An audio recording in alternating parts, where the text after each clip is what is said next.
అసలు సాయి కృష్ణ అలా తయారవడానికి కారణం ఎవరు? ఖచ్చితంగా వైసీపీనే. ఆ పార్టీ భావజాలమే. అవును, ఇది ముమ్మాటికి నిజం. వైసీపీని ఫాలో అవుతూ, రాజారెడ్డి రాజ్యాంగాన్ని అనుసరిస్తూ, జగన్ నూరిపోస్తున్న రఫా రఫా అనే స్లోగాన్ని పదే పదే వల్లిస్తూ, గాంజా మత్తులో గాడి తప్పి ప్రవర్తిస్తూ ఎంతో మంది యువతలాగానే సాయికృష్ణ కూడా తన భవిష్యత్తుని నాశనం చేసుకున్నాడు.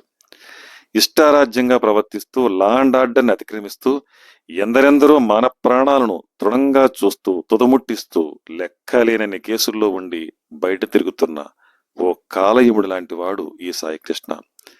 ఇతగాడు మొదటగా కరుడుగట్టిన నేరస్తుడు, ఆ తర్వాతే ఏ కులస్తుడైనా. క్రిమినల్ని క్రిమినల్ అనండి, దయచేసి ఫలానా కులం వాడు అనకండి. ఆ కులానికి చెడ్డ పేరు తేకండి.